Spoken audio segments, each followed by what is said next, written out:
Hey everyone, welcome to another episode of Pointy Chins, where I'm taking you through my journey to discover a style that is really cool. And I promise you, I will, eventually. But for now, I am just fumbling in the dark. And that's the title of this episode. And what does it mean? What does it mean when I say fumbling in the dark? Well, the obvious thing is that I am still sort of not sure where I'm going, what shapes work. You see I'm doing this body. This is getting better. It's getting closer. But the reason I call this episode Fumbling in the Dark is because I don't have a visual memory. So things like, you'll hear some artists talk about how they have visual memories, and a lot of my friends and my peers, when they close their eyes, for instance, they can see images in their mind. I don't have that. And so I was thinking about it. Well, what do you do if you don't have a visual memory or a strong visual memory? Because it does get a little better over time as I draw more. But it's still very weak, especially when it comes to things like drawing faces. I'm still very much lost. And so I thought of it like this. Okay, a normal person, a person with a visual memory, they walk into a room and they see the room for what it is with their eyes. That's how they perceive the room. So imagine you go in that room and you're blind. You don't see anything. Well, what are you going to do? Well, you're going to be fumbling in the dark, but you're going to be touching things, right? You'll use your other senses. So what I'm doing with this experimentation process is sort of that. I'm touching everything in the room. And so it's like, I'll try this style, I'll try that style, I'll try this shape and that shape. Does this work? Does that work? Without looking at reference, without looking at other people's things. And what I'm doing is I'm building a picture with feeling instead of with sight. I'm using my touch perception to build an image of what is in this room. But because I'm using my hands and not just my vision, I can actually feel, like, let's say I touch a book, I can feel the backside, or any object, I can feel all around it. So in the beginning, it's very slow, like this, just, what am I doing? Am I pushing things like this? Do I like drawing hair like that? Same with this thing. What is it? Who knows? But eventually, when I do have this room built in my mind, I will really know this room better than someone who sees, because I will know what the back looks like. And when it comes to style, that means I'm not just looking at an artist whose style is close to mine and copying that and saying, cool, I've copied from you and now I'm building on top of what you know. Or I like anime, so I'm going to draw anime. It's like, no, I'm going to figure out why. Why do they make eyes this big? Or noses like this, or chins like this? Like, why? And I will understand it. That's the dream. That's the goal. So this was done for a spit paint challenge that some members of my forum were involved in. And this was done, I don't know. This is September 14th. I think this was done on my companion, my Cintiq companion. And this one is drawn, I think I was on the plane when I drew this one. And so I was drawing in my sketchbook now. And you can see the date, September 15th up there. And so this was very difficult because I hadn't drawn much traditionally for a while. And it was like, oh, yeah, this is a thing. And then when I landed, I brought my companion with me. So I did this on the companion. And I don't know. I guess it's just me, but I don't enjoy drawing on the companion or painting on the companion. I find that I am just not getting the resolution that I want to get. But I know a lot of people really like the companion, so I don't know. I don't know what to say. I guess it's just personal preference. And so because I didn't like the companion much, I went back to drawing on paper with pen. And still experimenting. These, like, okay, so some of the experiments are something, and some of it is just not pure experimentation, because I'm doing this every single day, right? And so you probably, if you draw a lot, you know that you'll have good days and bad days, and some days I don't even want to draw. So this is, it's September 17th, so I took a trip to Romania, and hence the plane. And so I want to spend time doing other things, not necessarily drawing too much. But I keep to this draw every day. And it's something I encourage people to do because when you draw every day, then you're somebody who draws every day. Like, even if you just draw for 30 seconds, you are somebody who draws every single day. And that sort of changes your mindset. It does for me anyway, this idea, because I've been drawing every single day without fail since, I think, 2003.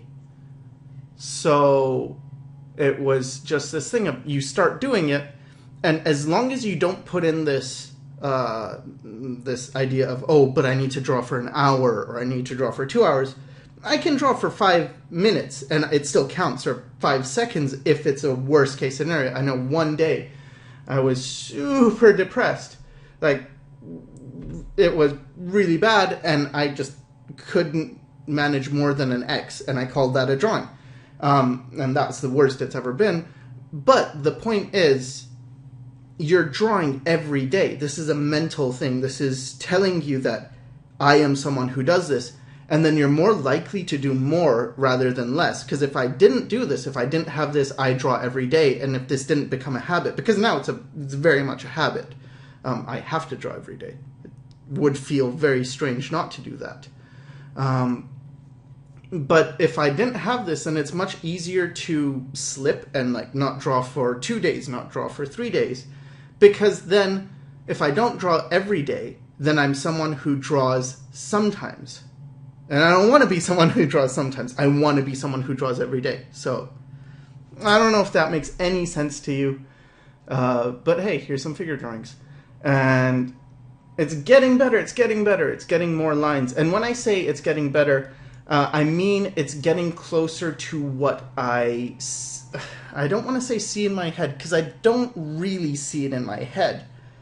If I saw it in my head, that would be a bit easier, because then it's like, oh, just make it look like that.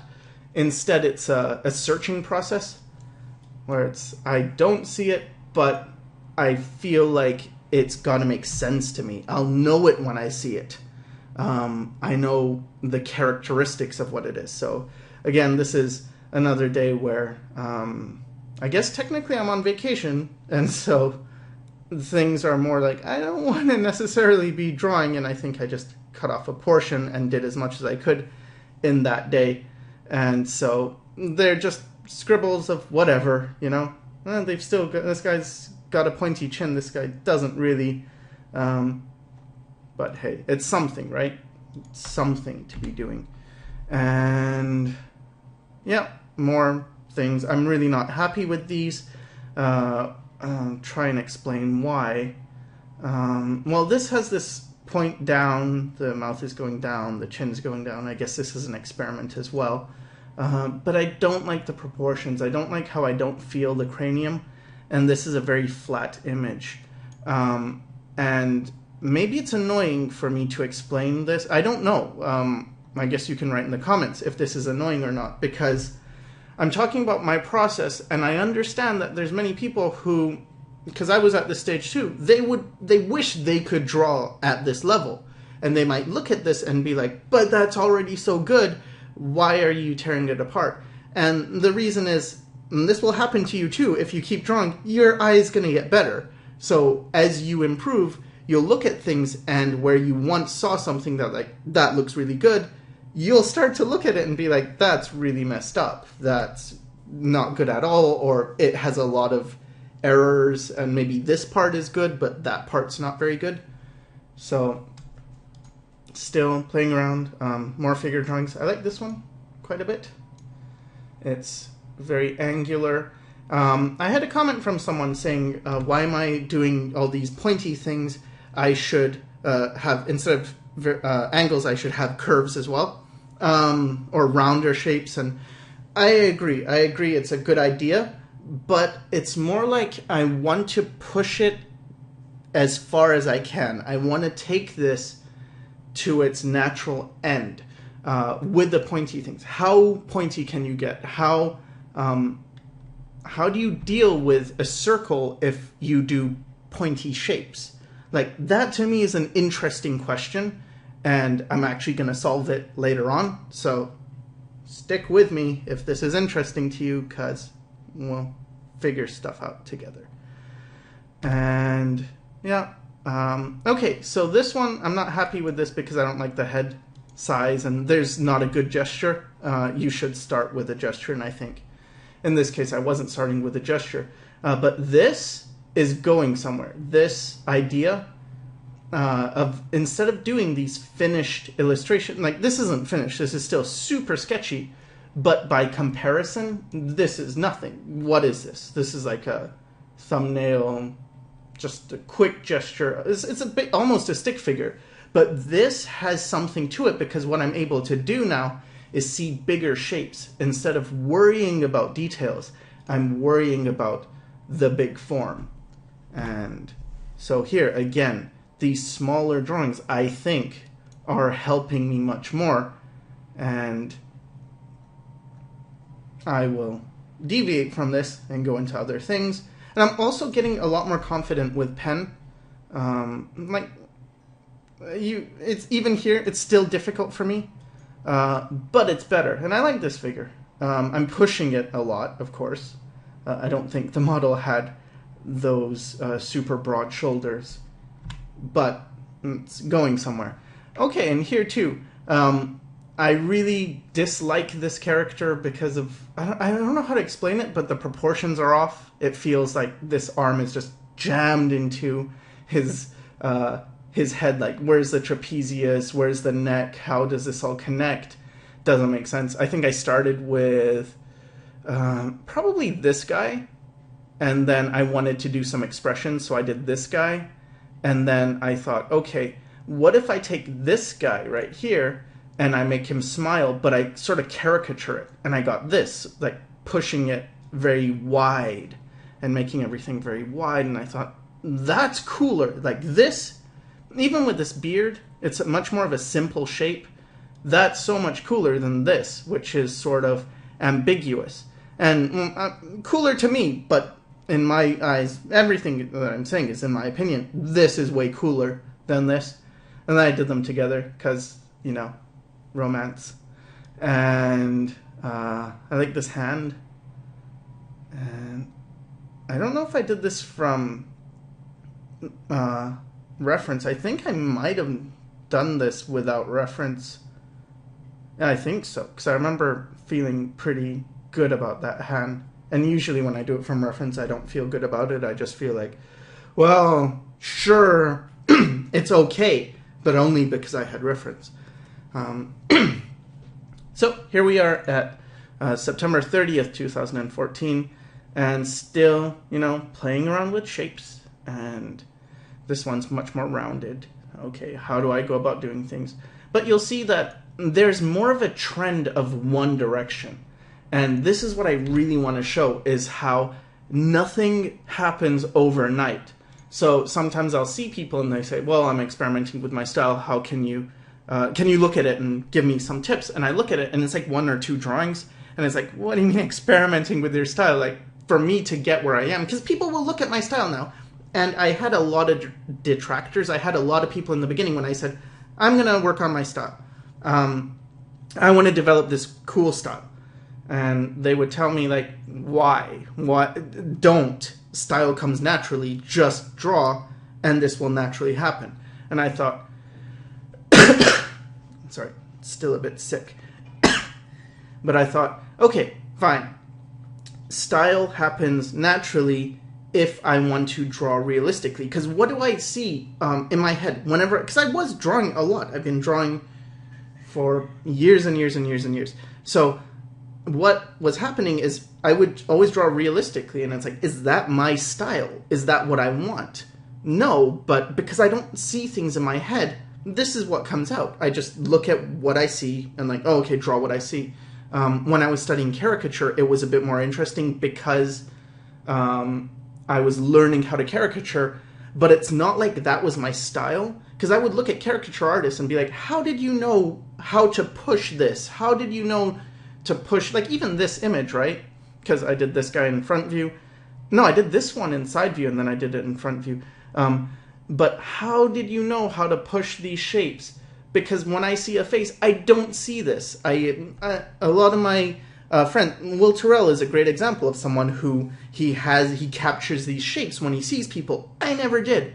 And I didn't even know how to do that. Like, I don't see people like that. I just see them as they are. And so when I learned caricature, it was more learning formulas, learning, oh, this is how you see that. This is how you get to that. This is how you take a photo and you can push the body, push the face, push the proportions, and end up with a result. So it's much more about thinking than just, oh, I felt this and this is where I went. So, okay, so there's that side. And then there's, okay, sure, I could just keep drawing and I naturally, I suppose, get a bit more of a style.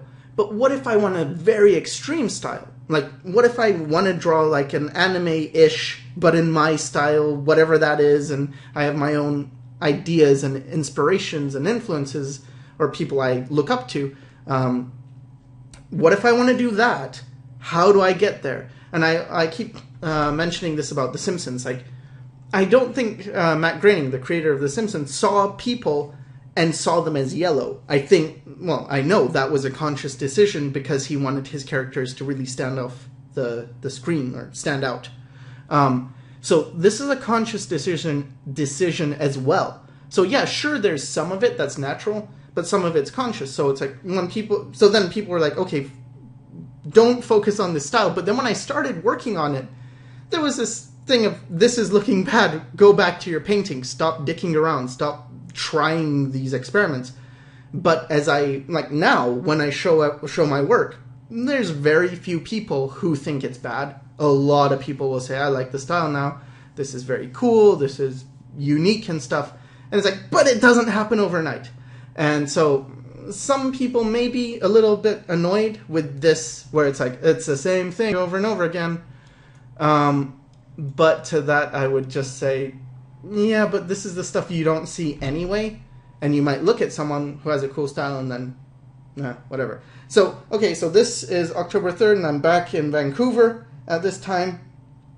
And so I had my Cintiq 22 HD to work with. And so drawing on that again. And tried some painting. And this is Gianluca Mattia's. It's a copy of his work because he had like this shiny thing, and tried this, and it's like, what is going on?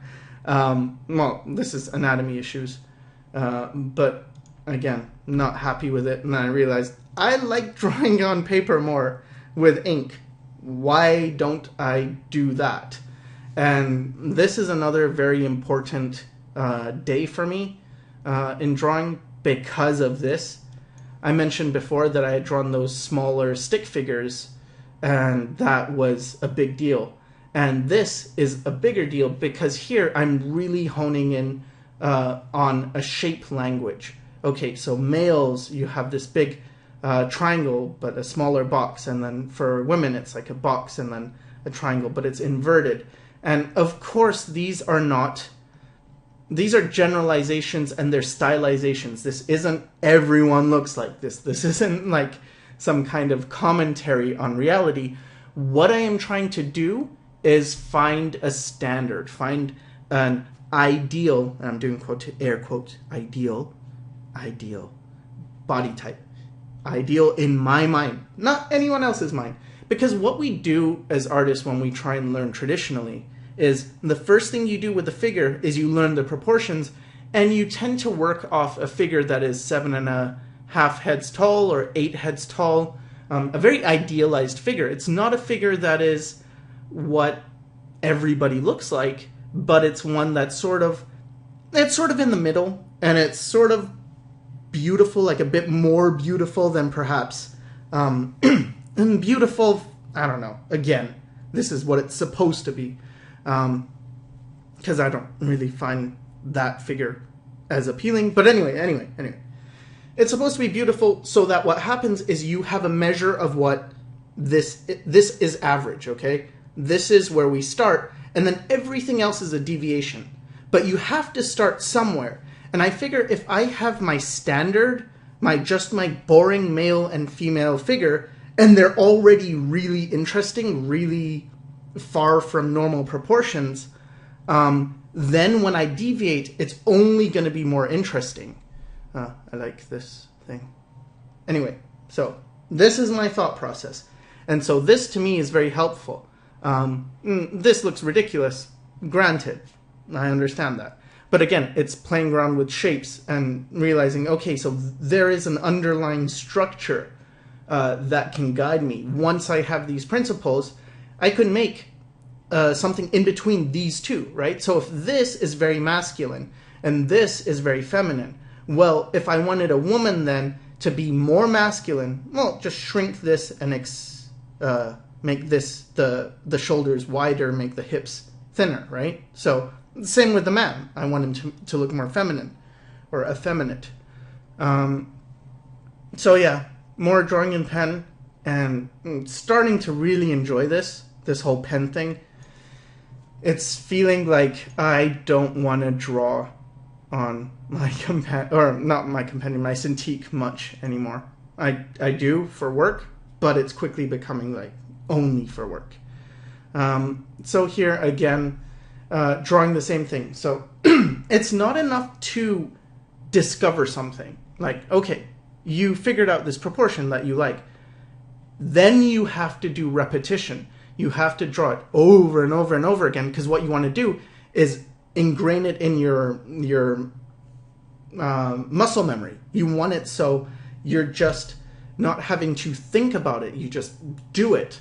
And so again, working with this time I made the hips on the woman a lot thinner just to see like what's that like. I made the shoulders super wide because I think it's a good idea to play with it that way. Take it too far and then dial it back. So yeah, doing more and some more small figures, and this guy, I guess, is an expression of maybe it was very frustrating for me. Because this does take a lot of mental energy, even though it doesn't look like it does. It's a lot of thinking. And here's some figure drawing from a male figure drawing tutorial. And I'm really annoyed with YouTube because I did a male figure drawing and a female figure drawing, and YouTube made it so the female figure drawing is age restricted, but the male one isn't, or vice versa. I don't remember. One of them is age restricted. It wasn't me. It was YouTube. Someone flagged it. And then what happens is I have to appeal it and say, this is artwork. It shouldn't be age restricted. But apparently enough people disagree. And so it's age restricted. So that was, because that was for a video, I was using digital again. So because this is not, yay, back to traditional. And more of the same. In fact, it's gonna be more of the same going on because I'm getting closer and closer to what I like. You'll see there's a lot more in common now. These shapes are starting to repeat. You don't see too much in terms of a completely different shape. Like this is quite different, but it's a one-off. So is this. Because what'll happen is I'll start the drawing with energy, and then as I draw more and more, I get kind of tired, and then by the end it's like, I'm exhausted. And so, in the next episode, it's called Crickets, and you'll see why, but it's gonna be a big jump, so this is gonna be cool, and I hope this helped, and thanks for watching.